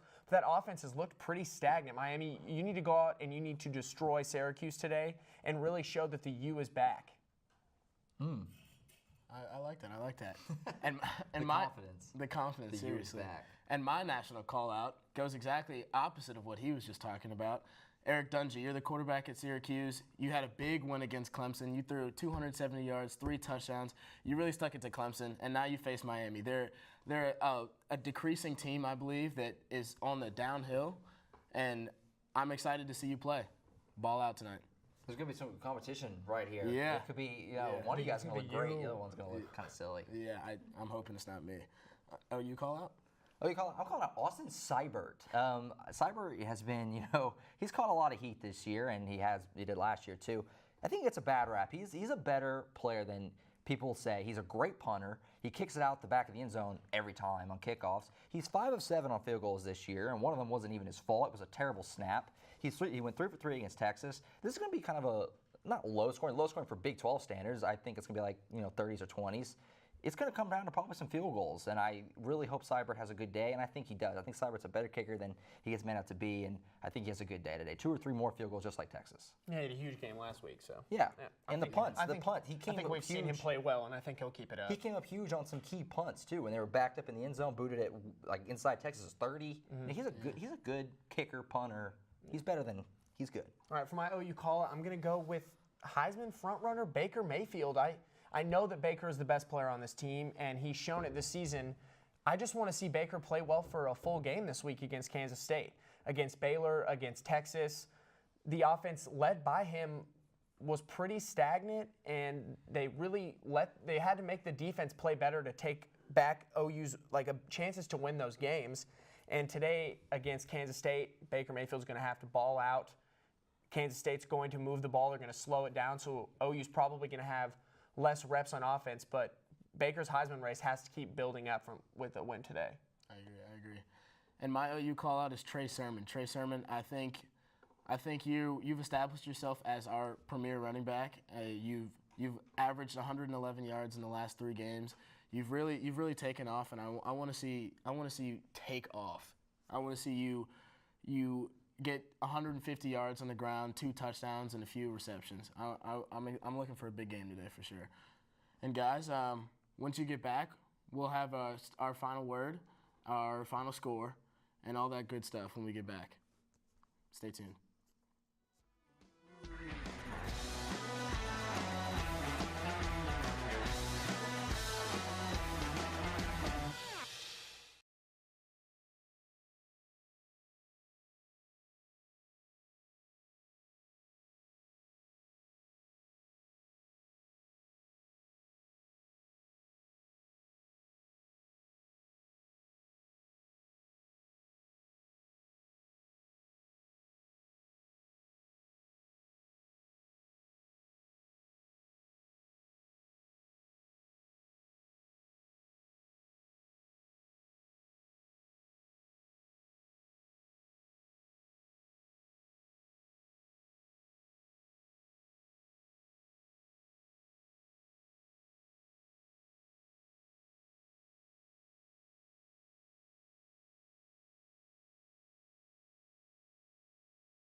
Welcome back. Earlier this week, OU players and Lincoln Riley talked to discuss the potential K-State matchup later today. Let's listen in. And then certainly excited about getting a chance to go to Manhattan this week. It's always been one of my favorite road venues to go play at in the Big 12. Always, you know what you're going to get from Kansas State every time you step on the field against those guys. A very well-coached and physical football team. They challenge you on special teams. Always have great return game. That's something that's going to be very big for us in an area that we haven't been good enough yet. I think it's mentality for us, going in and wanting to play in somebody else's house and silence that crowd. I think it's that feeling of being, your back's against the wall and you don't have anybody else but the team in that locker room. So I think it's a mindset of when we travel. It's just what we have in that locker room is all we have, and that's it. And that's all we need, quite frankly. Well, they have a lot of offense. They can do a lot of different things. Obviously, the quarterback run game's a big part of what they do, but they also have great receivers and a good offensive line, good backs. So they're very complete. I think that all starts with our preparation. You gotta change your mentality week by week. It's a week like Kansas State where you gotta be ready to put your body on the line and be ready to be physical and tackle all week, and then you gotta go right back to Texas Tech where you're thinking empty personnel and stuff like that. So I think it's just a mentality change week by week and just being able to adjust to who we play. You ready? Guys, Baker Mayfield hasn't lost a true road game in his career at OU. Do you think that'll change at all today? No. I know. I mean, Baker, Baker's one of those guys who really likes to play on the road because he likes to silence the crowd. He's a trash talker guy, and he likes to be on the road, and it really is insanely impressive. It's one of those stats that I don't think a lot of people even realize. He has not lost a road game since he came to OU. That's unreal. Yeah, OU's going in with 13 straight true road game wins. And it's not like, they don't play anybody. No, they went to Columbus, they went to Knoxville, they've been to Morgantown, they've been to Stillwater, like Fort Worth, tons of tough road games. Yeah. And, it's such a luxury to have a quarterback like Baker Mayfield who can, doesn't get rattled at all. And it's fun. It's fun to see the team rally around how excited Baker gets for these road games too, because most schools, most teams playing on the road just isn't like you don't want to play on the road. You want to play at home, and OU behind Baker Mayfield has had the ability to take the game plan, whatever they had to do in Norman, and it's worked on the road. So yeah, I agree. More of it today. Let's move into those the weekly segments, guys. The final word, Josh. Let's start. All right, my final word, pretty simple: improvement. I want to see the team continue to get better. Don't take steps back. I think the defense played better. I mean, obviously from Iowa State to Texas. Let's see the defense keep playing better. Let's see the offense get better in the second half. I don't want to see the team take steps backward. Keep getting better, working at it. This team could still make the Final Four in the college football playoff and win this whole thing. I really think they're good enough to. But like I said, got to keep improving. I don't want to see steps backward. So let's see it today. I like improvement. I think that should be the final word after every practice, after every game, every week. Just improve. OU's goal should be to be constantly improving. Yeah, everything, you just improve. That's all fans ask for, just improve. Don't make the same mistakes repeatedly. Yeah. So for my final word today, I'm going to go with tough. It's tough to play in Manhattan. It's tough to play on the road. It's tough to play in the rain. For OU to win today, they're going to have to play a tough game of football. With the run, power offense Kansas State brings to the table, defensive front seven is going to have to be really tough also. So this game is not going to be an easy one for OU, and we're going to see OU play a bit more aggressive and really smash-mouth football today that we're not used to seeing. Yeah, and it's going to be a big test of their, what's the right word? I don't know, because they have the big rain. There could be a huge rain delay today. How they handle that. This is a big game. Yeah, it's going to be a pretty tricky one. Mental test for the Sooners, especially if there's a 2-hour rain delay. Last time there was a 2-hour rain delay, OU got blown out here in Norman. K-State is a solid team, well coached. Could be a rain delay on the road. It's a tricky game mentally. So we'll see how it goes. Okay, my final word is going to be complacent. I really do not want to see OU be complacent today. I don't want them to look ahead past the games that are past today and look down the road at the games that are ahead. I want you guys to focus on Kansas State today, get the win, and don't be complacent throughout. And let's move on to our final score. This game we need to win, of course. Kansas State. What are you guys' final scores, Josh? I got Oklahoma 34, Kansas State 24. I think it's kind of a slugfest type of game, kind of like last week. Look for Jesse Ertz or Alex Delton, whoever starts. Same thing, running the ball. I think that's going to be huge. They got to limit that quarterback scramble. That killed him a lot last week, so look for that. That's the big key today. If Oklahoma's going to win this game, it's going to be because the running back didn't scramble all game long. I think it's going to be a close game, just like you think. I think my final score for today is going to be OU 37-28. It's going to be a brawl. They're going to have to work really hard. But one thing I want to watch for today is our passing game in the second half. Baker Mayfield looks to make a lot more plays using his feet, get out of the pocket. Today I want to see the offense hone in and Baker find ways to repeat a first-half success that he does every week. Yeah, I agree. And I'll be the outlier here. I'm gonna go with 45-10. I think, yeah, it's bold. I know. I think OU is kind of upset with the way their season's been so far up to date, and I think they're really gonna stick it to Kansas State so far. And thank you for tuning in to, thank you for tuning in to GamedayU at the College of Gaylord Communication, Journalism and Mass Communications. I think we had a good time today. I hope you guys tune in next week as we take on Texas Tech. Yep.